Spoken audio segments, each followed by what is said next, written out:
And welcome to my channel. Today I'm replacing the Qashqai's arm, front arm on the left hand side, the passenger side. Now this is the old arm here, which has shown signs of wear, and you can see that the grease is leaking out of that area there as well. Okay, so that's not a good sign. It's an MOT failure, so that needs to get replaced. Also, when you look over here, the rubber underneath is just peeled away. You can't really see it from this side. On the other side is my new arm over here. Euro Car Part does a number of different arms. Some are quite cheap, and from reading about them reviews, they say that they're a bit thin on the metal. You may be doing this same job again 2 years on. Ideally, you don't want to be doing this. This car is bought in 2012, it's 2023, so that is 11 years or 10 years old, coming up for 11 years that I've had this car. I've got this from one of the factors, car factors, local car factors, which has got a good reputation. The reason behind that is because they will not sell junk to the motor trade, because otherwise it will come back to haunt them. This one was only £67. The one at Euro Car Parts came in at £115. Ironically, there was no 50% deals or whatever it was. I don't know if it's a new thing that they're doing, but for the first time I've ever seen it, there was no discount code except for Valentine's code offering you £5 off. So how do we do it? Okay, the car's jacked up. It's on axle stands over here and a second axle stand over there, just in case something goes. Tires underneath here, again out the way and nice and safe. The first thing I did was I removed this drop link nut here and just pushed the drop link out of the way. Fairly simple to do. For this I did use a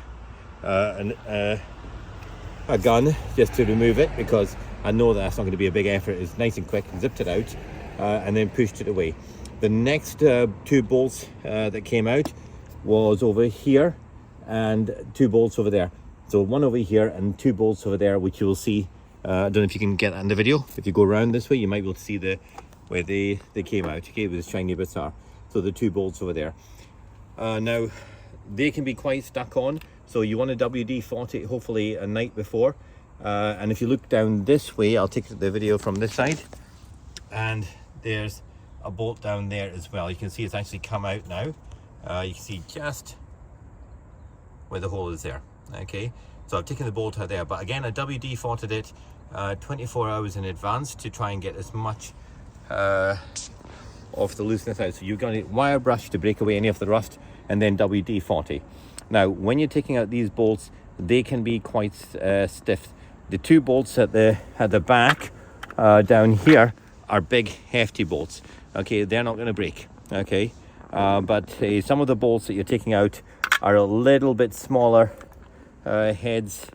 This one's an 18, and these things can potentially get damaged. So this pinch bolt really ideally should be replaced, because that can round off quite easily, and they do take a little bit of work to loosen them. One thing to note is you'll notice that it's got the bolt head there and it's got the nut here. You always want to go for the nut as opposed to the bolt head. Okay, and the reason for that is because you can round the bolt head. If you unscrew that off, it's just going to be an absolute nightmare. So always go for the bolts, the bolt side or the nut side first, and remove that. Now when I'm removing these with really tight ones, I don't use the impact gun. The impact gun is my last tool of choice, and the reason for that is because it puts a lot of power in, and it may just shear off if you do it on the wrong side there, it could shear off the head right off there, which is a real pain. In this case it wouldn't be too much of a problem, but you don't want to shear off a bolt because you'd be drilling it forever. So go on that side, and what I use is just a normal standard breaker bar, because with the breaker bar you can feel it. If it gives nicely, you just get a nice little give, and you can also tell if it's going to snap off as well, and you've got more control over the nut shearing. So that came off with quite difficulty actually. So what I did was I unbolted this, and this again was still securely stuck in. So the way around it was I put a torque, just a normal torque wrench on that, and sprayed it with grease from the joint, all the way around it and just torqued it for turned it for ages until it just turned nicely. And then I used one of these to just tap it out with a hammer on that side and just take the bolt out. Okay, that left this arm hanging across, removed from there and there, and you just hit it with a hammer to get out. Now, one of the problems that you'll encounter is this sway bar hold getting in the way. So in order to lift that out to gain access to that bolt, what I did was put a jack underneath the suspension, not on the brake disc, but underneath the suspension, jacked it up out of the way so I could get access to that bolt. Now, be careful when you do that, because when it does give, everything will move quite suddenly. So you want to make sure that everything's out the way and you've got space for that movement. That's the way I did it. I think you could also probably disconnect the sway bar from the other side. I'm not too sure. And I think that might give you a little bit of leeway, but it was not easy to gain access from that. So the reverse is true. What I'm going to do is going to put the bolts onto this one. As I said, new pinch bolt for the one at the bottom, because these do, I think these do get quite a bit of stress, and you don't want that going. So a new pinch bolt on the bottom, and then that thing will go on. Once it's on, the tracking, etc., will all need to get done. So make sure your tires are good. So, because ideal time to do the tracking is when your tires are good. Bear in mind, I'm not a professional mechanic. This is something I do just on my own cars. So I'm always looking for ideas and ways forward to make this job a lot easier. I hope this was useful, and I will try and get the torque settings for these as well. But if you do it, if you're expecting a little bit of problems, then you will, you're in good fettle to actually find out how I tackled them, etc. Take care. Okay, that's the job completed. Couple of things is I thought it was going to be a lot easier than it was. Things to watch out for is when you're working upside down. We all know lefty, righty. Just make sure that you follow that. It does change a little bit. It gets confusing when you go upside down. So don't make sure you don't over tighten your nuts accidentally instead of loosening them. Other thing to note was in other videos I see it being done a lot easier than I found it. I had to remove these lower bolts here, to two of them, one on that side, one on that side, to just allow the whole carrier to slip forward, and that allowed the lower ball joint just to slip into the carrier.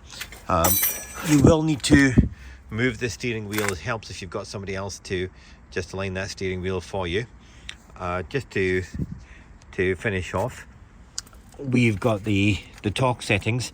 They vary. I just picked mine from the Haynes manual, but they do seem to vary quite a bit depending on who you ask. So anti-roll bar drop links, 75 Newton meters. Hub carry to suspension strut, these ones here, 168 Newton meters. Lower arm ball joint to hub area, which is the one which is just behind there, 87 Newton meters. And lower arm front nut, which is the one at the front of the car, over these two here, which is 171 Newton meters. And the rear, the lower arm rear nut is 97 Newton meters. Now that's quite different from other ones that I've seen, much higher than other ones, but I've seen on the net. However, the Haynes manual, that's what I've picked. Either way, I think you can't go far wrong with them. It's just going to be absolutely solid tight. Things to remember: this lower nut, which is whoopsie-daisy, this lower nut down here, which is holds that little pinch area, that nut needs to be replaced. And other things to note is you will need a plethora of spanners. 16, I had 16, 17, 18, 19 and 21 out, if I remember correctly, and similar types of sockets in order to just finish off. And of course I had my trusty electric wrench there, which for some reason I've just forgotten the name of. I hope this was useful, and do remember that once you've done this, you are going to need to track the car as well. Get this cleaned out as well. If you want to remove, put brake clean on that, just get that nice and cleaned up. and I'm going to put a wee bit of copper grease on these nuts just to give them a wee bit of protection. Okay, I hope that was useful. As I said, I struggled on it, so make sure you get lots of light. It is, I found it difficult. I think a mechanic would find this very easy.